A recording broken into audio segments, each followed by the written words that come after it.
Hi, I'm Wayne with Mr. Handyman, and today we're going to be taking you through some of the steps of replacing a window in your home.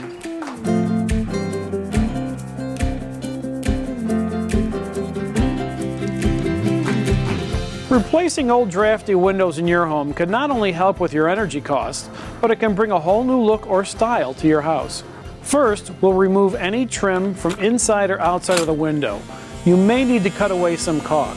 Our window does not have inside trim. If possible, remove the window sashes and screens.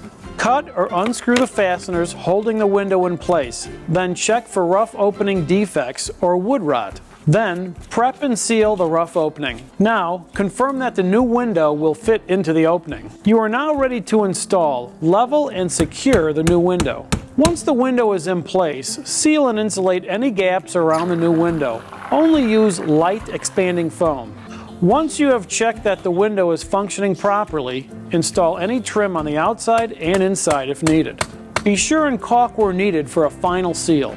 Fortunately, replacing an old window is usually a fairly simple job. If you need help installing a window in your home, or need help with a much larger project, be sure and call Mr. Handyman, your one-stop shop for a wide range of home maintenance and repair solutions.